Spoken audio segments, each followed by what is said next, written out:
celebrated as an absolute triumph of modern architecture, transform into a sprawling, toxic financial black hole? The answer lies in a dark and melancholic tale of extreme political arrogance, an invisible poison, and a mathematical trap that has left Berlin paralyzed. Today, we are stepping inside the ICC's abandoned interior. To truly understand the ICC's tragic existence, you must transport yourself back to the 1970s. Berlin was not the unified, sprawling metropolis it is today. It was a fiercely divided city, a literal battlefield of ideologies. West Berlin was a small, isolated island of vibrant capitalism, completely surrounded by the dark, heavily militarized borders of Soviet-controlled East Berlin. For West Berlin's government, survival was not just about military defense. It was also about psychological warfare.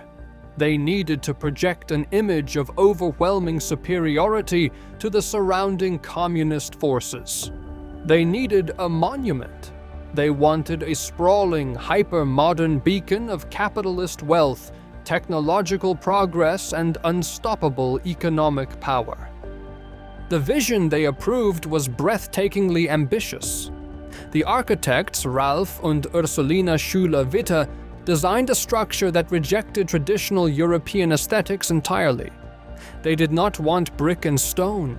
They wanted a high-tech machine. They designed a building that resembled a colossal dreadnought from a science fiction film, entirely wrapped in thousands of heavy, shining aluminum panels. By the time construction finally finished in 1979, the total cost had reached an astonishing 924 million German marks. It was one of the most expensive buildings ever constructed in the country. But when the doors opened, the world was mesmerized. The interior was a sprawling, psychedelic maze of late 70s futurism. Thick, blood-red carpets contrasted with cold, exposed concrete. There were miles of glowing, circular neon lights. There were automated, motorized stages that could rise and fall at the push of a button. It was designed to host the most exclusive global events on the planet. For decades, it succeeded perfectly. Tech conventions, global political summits, and major international trade fairs attracted millions of visitors to the heart of the silver spaceship. It was an undeniable triumph. It was a thundering declaration that West Berlin was the center of the modern world. But beneath the glamorous red carpets, behind the gleaming aluminum panels, and deep inside the sprawling ventilation shafts, a silent, highly effective killer was waiting in the dark.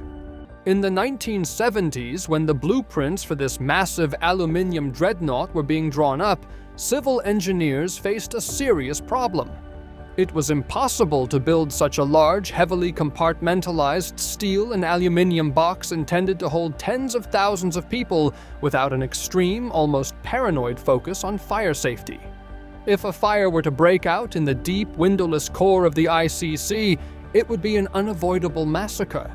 So the builders turned to the ultimate wonder material of the 20th century, a material that was incredibly cheap, highly effective, and fundamentally fireproof: asbestos. They did not just use a little bit of it. They effectively bathed the entire megastructure in the material. Thousands upon thousands of tons of asbestos were sprayed onto the massive steel beams forming the building's skeleton. It was packed tightly into the ceilings. It was layered thickly inside the walls of the 80 conference rooms. Most terrifyingly of all, it was heavily integrated into the thousands of miles of complex ventilation shafts that pushed air through the sealed, windowless environment.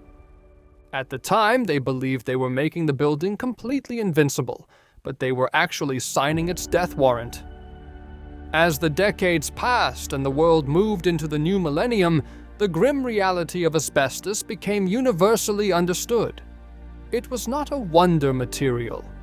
It is a highly aggressive and lethal carcinogen. In its solid state, it sits quietly. However, as buildings naturally aged and massive heating and cooling systems vibrated day after day, year after year, the the asbestos began to degrade. Microscopic, totally invisible, razor-sharp fibers began to flake off. These invisible needles drifted silently into the air supply. When inhaled by humans, they lodge deeply in the tissue and can lie dormant for decades before triggering aggressive and untreatable forms of cancer. By the 2000s, the ICC was no longer a glittering stage for global capitalism. It had secretly become a massive toxic hazard. The air quality in the vast conference halls became a game of chemical roulette.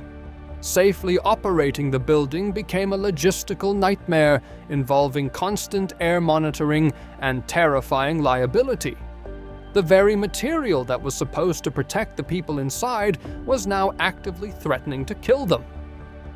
In 2014, the city government was forced to make a brutal decision. They locked the heavy glass doors, shut down the massive elevators, and left the building to decay in the dark. You might be asking the most obvious question of all. If the building is dangerously toxic and sitting completely empty on valuable land, why not fix it? Or better yet, why not completely demolish it and build something new? This is where the true melancholic nightmare of the ICC reveals itself. This is the financial trap that has paralyzed the city government completely. Let us consider the first option: renovation. In order to save the ICC, it would need to be completely gutted. Armies of workers in specialized full-body hazmat suits would have to be sent into the dark, echoing corridors to painstakingly scrape thousands of tons of deadly asbestos from every single steel beam and air duct. It is an incredibly dangerous and painstakingly slow process. Current conservative estimates suggest that properly decontaminating and modernizing the building would cost over 800 million euros. That's nearly €1 billion just to bring an outdated, massive 1970s convention center back to life. The city simply cannot afford it.